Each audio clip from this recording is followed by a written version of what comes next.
Good morning students. Today we are going to draw the velocity diagram of Francis turbine. So here you can see the one of the blade of that Francis turbine, and at one of this tip water is enters, and through this point water is goes leaves. So at this point water strike the bucket of that tip with v1 velocity, that is velocity of jet at inlet, and alpha 1 is the angle made by this jet with the direction of this blade. So blade is moving in this direction, so with that direction it is making an angle of alpha 1. So that you can see here, angle between direction of the jet, direction of motion of the blade at inlet, that is simply guide blade angle. So that is the angle made by this jet velocity. And when it is making alpha 1 angle, so we can resolve this v1 into two components. When it is making this direction, so we have to take the horizontal component and vertical component like this when it is with the theta angle. So this one is the AD. So this AD is the horizontal components, and taking with the whirl velocity, that is vw1. So it is the horizontal component of that jet and representing with vw1 parameter. And here you can see that the component of the velocity of the jet v1 in horizontal direction, not in the vertical direction. So it is in the horizontal direction. Similarly, in the vertical components, so BD is the vertical component like this. So that is VF1. So VF1 is the vertical component. So VW1 is the horizontal component. So you can see this component of the velocity of the jet V1 in vertical direction. Before one, this is the horizontal direction, and this is the component of vertical direction. And when the two velocities are there, v1 is the jet velocity and blade is moving in this direction, that is you can see u velocity. So that is represented in this AD line up to some point, that is up to here. So that is the point where we are considering the blade velocity. So u can represent with AC u value, that is u1 is the blade velocity in the horizontal direction. Then relative velocity we have to consider. When both are having two different velocities, compulsorily we have to consider the relative velocity, that is v1 minus u is the relative velocity, and that line is represented here.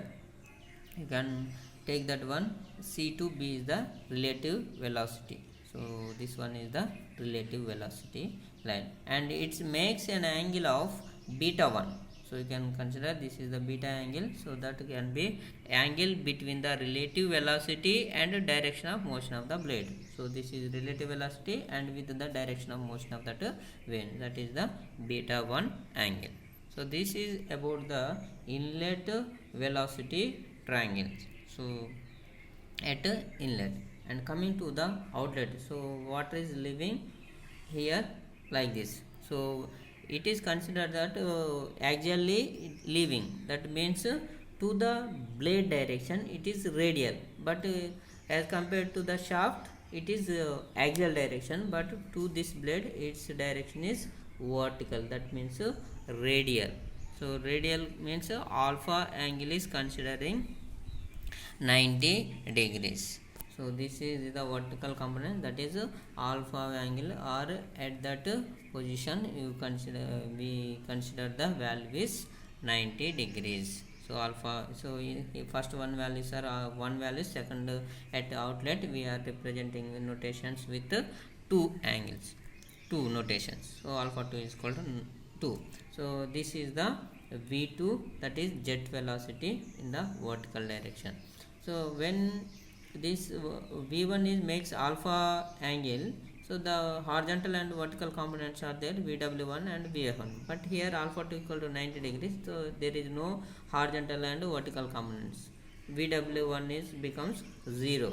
horizontal component, no horizontal component, that is why VW2 is 0. But V2 can be considered, so this is single line is considered a vertical component also, that is VF2, and giving the notation to given that QR is the line of that jet velocity, and you can see relative velocity in this direction, so that is the direction with the angle beta. So beta is the angle of that relative velocity, and blade is moving in this direction, so that means you have to join the relative velocity with the jet velocity with u parameter, that is blade velocity. So from P to R you can draw the blade velocity, that is u2. So you can represent that one with u2, and that line indicates the blade velocity at outlet. And you can also let us see the work done by this Francis turbine. So work done per second is equal to written as rho a v1 vw1 u1 plus or minus vw2 u2.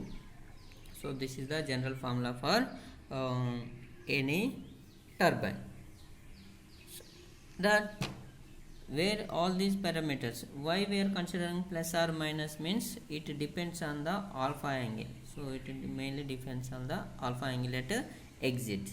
So if this alpha is greater than 90, we consider negative value. If it is less than 90, we consider plus. If alpha is equal to 90, then this VW2 parameter is 0. VW parameter is becomes 0. That means it is radial. And based on that, so here alpha value is 90, means we can write work done per second work done per second is equal to rho a v1 vw1 u1, because this parameter becomes totally 0. So this is the work done per second. And now coming to the work done per second per unit weight. So when you consider per unit weight, so that will become 1 by g vw1 u1 is the work done per unit weight, because all the parameters get cancelled. And coming to the efficiency, efficiency equal to work done per second by water power. So water power can be written as rho g qh. That rho g also you can take w specific weight, but here we are representing with densities. That is why work done per second, if we substitute this value and rho gh is water power, by cancelling those parameters, finally you get vw1 u1 by gh. That is the efficiency formula. So here this rho av and rho will get cancelled. That is why finally we will get only the vw1 u1 gh. And coming to flow ratio, so this flow ratio is the kf is equal to vf by 2gh, but we can also write this flow ratio can be written as vf1 by under root of 2gh. Similarly, speed ratio, so speed ratio can be written as ku. So ku is equal to u by under root of 2gh. So these two parameters are very important to calculate in this turbine. So these are the velocity diagram and work done of Francis turbine. Thank you.